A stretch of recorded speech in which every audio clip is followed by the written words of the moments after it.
Yes, we actually have a, I guess you want to call it a matrix table that based on specific types of violations.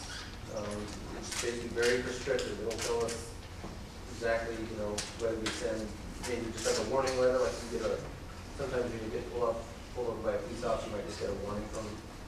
It'll tell us whether we submit a warning letter to them saying, look, don't do this again. If you do, we're going to take it further. Or it might actually have a specific, say that we're going to issue it for a penalty.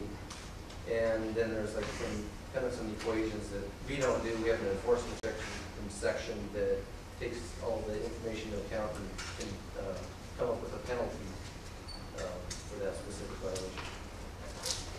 Yeah, Terry. Yeah, could you highlight some of the major changes for reconsideration for the group here? Sure. What the major changes were, because I don't think a lot of us. Okay, sure. Yeah, Charlie kind of touched on that. He hit on some. Right. There's two major changes with the reconsideration. The first one was that we basically put in there that they can't accept any other wastewater. They can only treat wastewater that they generate at their site, and it's covered on the face page of the permit. And that came all about because of the Marion County leachate situation. The other change was that the ocean monitoring study, and basically we required Georgia Pacific to take on an ocean monitoring study. And basically what that involves is they're going to go out, that's actually going to happen this year, this spring, and in the fall, and they're going to go out and they're going to look for, they're going to gather sediment data. This will be within kind of a mixing zone plume area and at what we would call a reference sites that should be unimpacted. So they'll take samples of sediments, and they'll look at sediment toxicity. They'll be looking at benthic organisms, the critters that live in the sediment, and they're also going to be measuring water chemistry data in the water columns, in the ocean itself. And so that study should be completed hopefully by the end of this year. You can post it on your website. Sure. Yeah.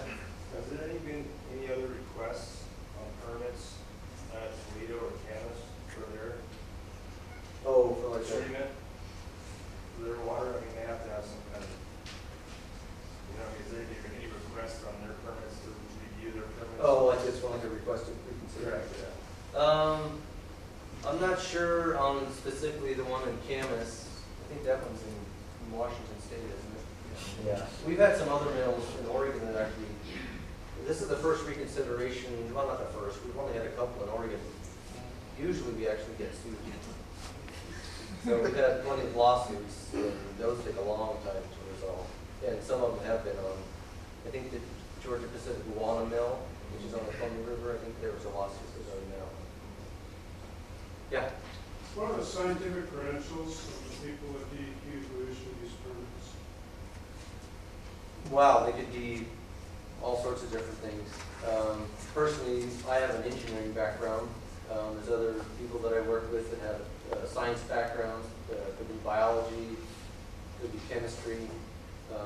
In order to get a job at our level, you have to have a minimum at least a degree in some sort of science. But it could be a whole range of different sciences. Sure. How many active NPDES permits do you have for ocean outfalls in Oregon? I'm going to guess 10 to 12.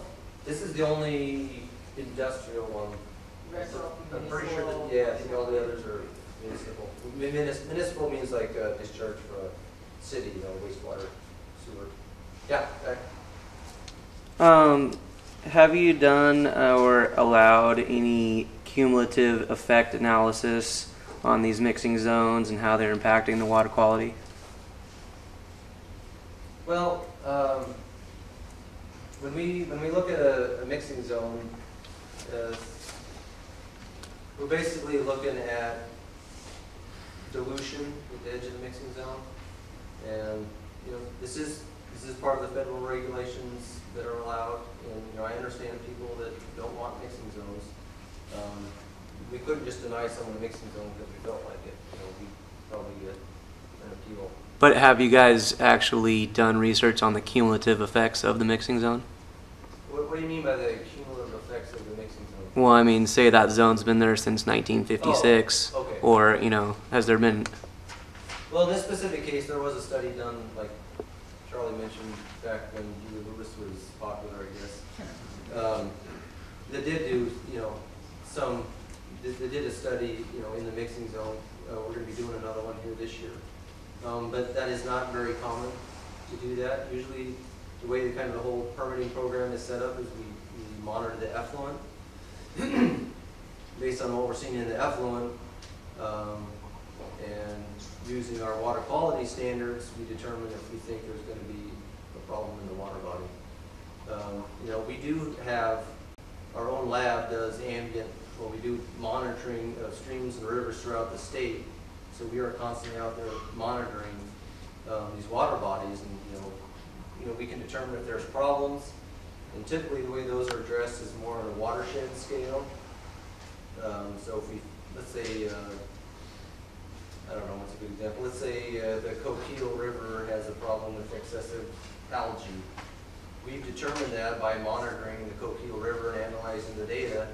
And so we'll go through a holistic process where we look at all the sources of pollution going into the Coquille River and trying to determine why do we have all this excess algae. And then what it boils down to is we'll eventually set limits for whatever wastewater treatment plants might be discharging there. And we'll also get involved with any non-point sources of pollution that are impacting the river. So that's kind of how we look at the river in a kind of more of a holistic sense. Okay, why don't we take just a quick time to invite the rest of the panelists up, have a seat, and